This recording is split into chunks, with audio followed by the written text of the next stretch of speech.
Welcome to the Build a Glamping Business from the Start show. I'm Augusta. And I'm Carrie, and we'd love for you to follow along as we start a glamping business. You're going to get valuable advice, lessons learned, and a ton of inspiration. Welcome to episode 4. Today we're going to talk about land hacking, which is a really great way to get land if you don't have any money or you don't want to spend a lot of money. That's right. There are several different ways.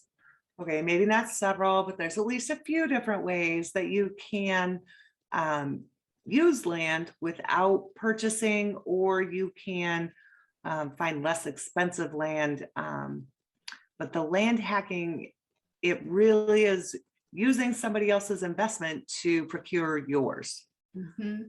That's exactly right. And you definitely want to stick around for this video if you're in a position where you want to do some sort of short-term rental or glamping business and you just can't afford the land. I know we live in Colorado, and it's challenging to find a piece of property that you can afford, that has the right zoning, and that also is going to be beautiful enough to want to have a glamping business on it. There's a lot of property that we've looked at that is really just desert property, and it's not really something that we think would be great for people to want to use. So we've discovered there's other ways to get property and other ways to use property. And make sure and stick around to the end, because we've got a really hot tip that I think for those of you that are in this situation will really find useful. Yeah, that's right. So we can start with talking about renting or leasing land. Typically, a lease is going to be better because it gives you more legal right to use that land that you've paid for. Renting is almost bygone era in general.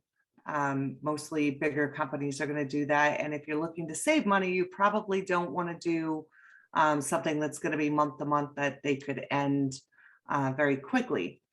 So what you want to look for is maybe a 5 or a 10-year lease on a piece of land. The better question is, how do you find that land? Any ideas, Carrie? Yeah, that's a really great question. So what we found, and we've seen lots of different ways that people go about this, you really just kind of have to be creative, and you have to kind of think outside the box.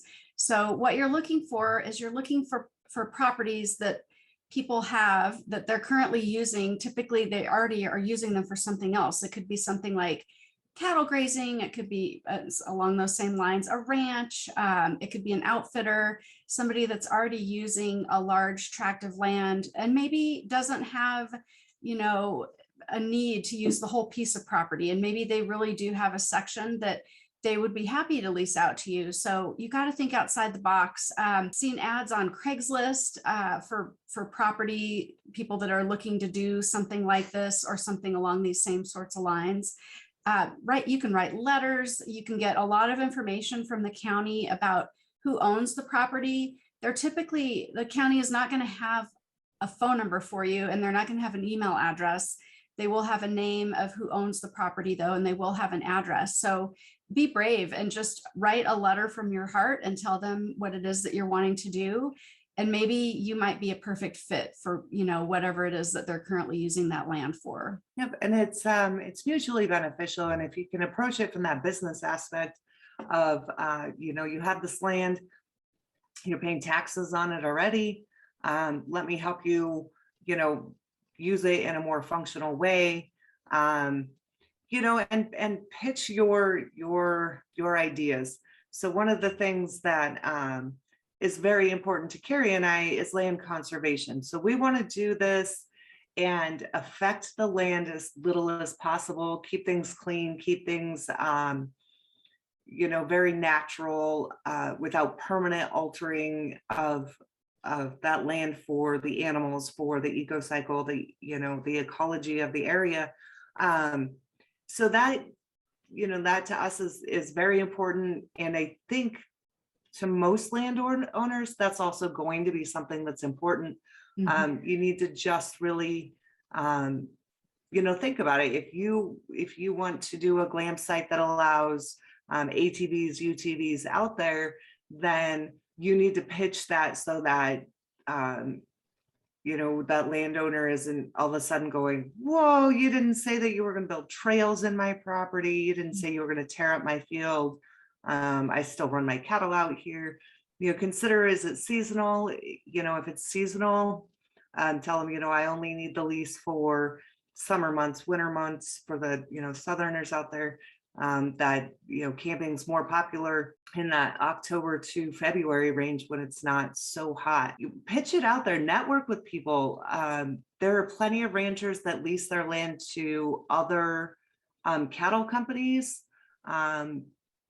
They may be interested in doing something very similar to this also. Yeah, Augusta, those are all really great ideas. I think that one of the things that you really need to be cognizant of is thinking about contacting even a real estate attorney to help you draw up that lease.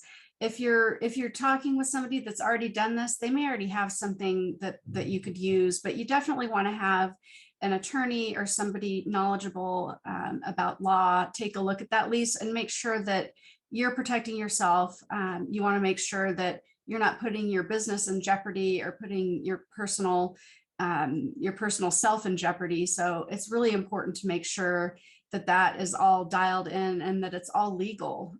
You want to have a contract between the owner of that property and you as the business owner, and make sure that you're covered and that you're protected.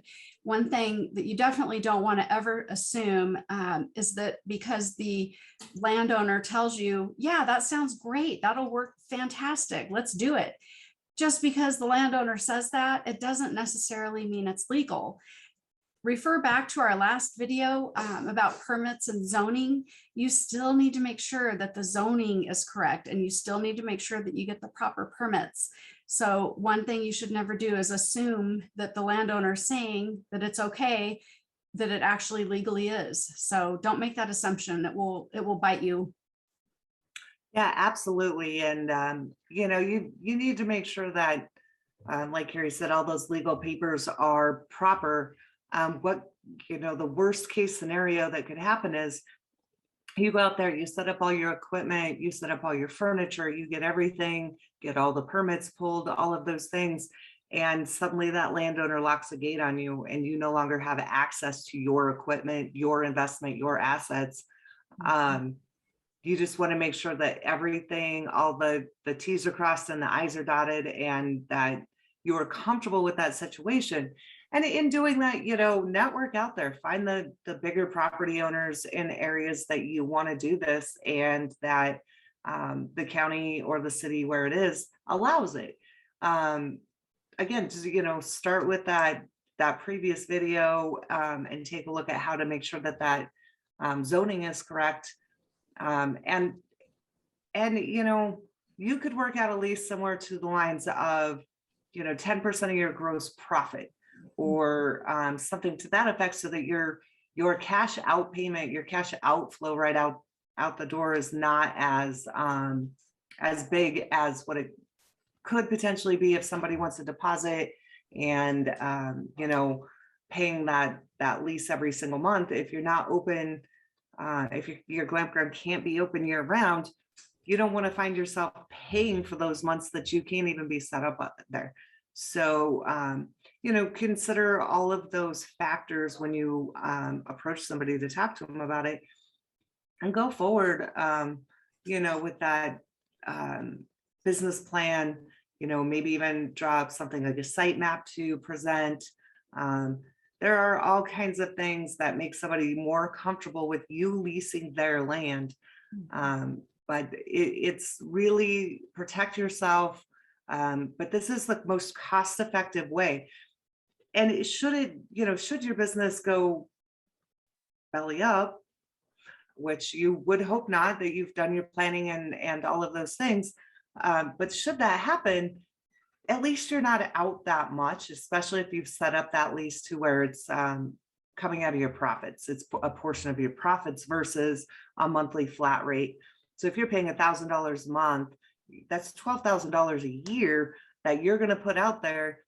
And if you can only be set up for 3 months out of the year, do you really want to pay $12,000 for 3 months or for $3,000 worth of use of that land. Mhm. So consider all of those things in thinking about it, but it really is the most cost-effective land hack that you can do. Definitely. Yeah. And land hacking, let your imagination run wild. Another thing you can do with land hacking, you can lease the land from someone else. Another great way to land hack is to actually buy a property, buy a house.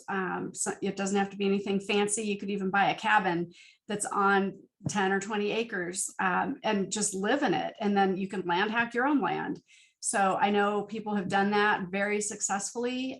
That's a great way also to make that investment. And then you're not purchasing property that is unimproved. You're purchasing property that's already improved. So meaning it already has services to it. You're also getting a house or a cabin or something, hey, even a mobile home that's already set up and approved and improved. That can be a great way to find land and live on it and work on it from that location. That's also a really good way to do it. Yeah, absolutely. And then, you could use it as your vacation home, or you could even, if you need to hire a caretaker for that property, you could use that as their base station. They could live there and be a live on site caretaker. We can get a little bit more into that later, but we do have a hot tip for you today. Carrie? Yep, we sure do. And this is actually a great tip. So when you're looking for land, definitely you want to look for private owners. And, one of the things that you can also do is find properties that are owned publicly. So meaning government owned properties that maybe are sitting unused. You want to look at that because there can be a wealth of available properties to you that are government owned that you could easily use. It might be a little bit more red tape than outright purchasing something, but that's our hot tip is look for government owned lands. That's right. So in the next couple of weeks, I am going to be taking a trip down to Louisiana, and I'm going to take a look at a couple of their glamp grounds that they've got going on. So look for that video, and hopefully I don't get eaten by a gator or carried off by mosquitoes, but I'm really excited to see what the South looks like for glamp grounds, and being Midwestern, it's just different, and I'm super excited, and I hope I get some great ideas while I'm down there. So look for that one. And our next video that is going to be on equipment and how to find that equipment and how to take care of it. So we've got some great tips and tricks for keeping your equipment safe and put together and not weather damaged quite as bad. Yeah, definitely important depending on where you're out in the country, what kind of equipment you're going to use. And there's a ton of options. So we'll go through that for sure in the next video. What are your questions about land hacking? We're sure you have some. We know that we sure did. So please go ahead and feel free to comment on this and ask us your questions. Tell us what you're doing. Are you land hacking? Because if you are, we would love to hear more about it and just share it with the community. So definitely do that. And of course, like and subscribe so that you can get all our updates and you're not going to miss anything. We really appreciate it, and it will help us build our channel. And you guys are our foundation, so we appreciate that. All right, everybody, stay safe out there. Have a great day, and we'll talk to you real soon. Bye-bye. Bye-bye.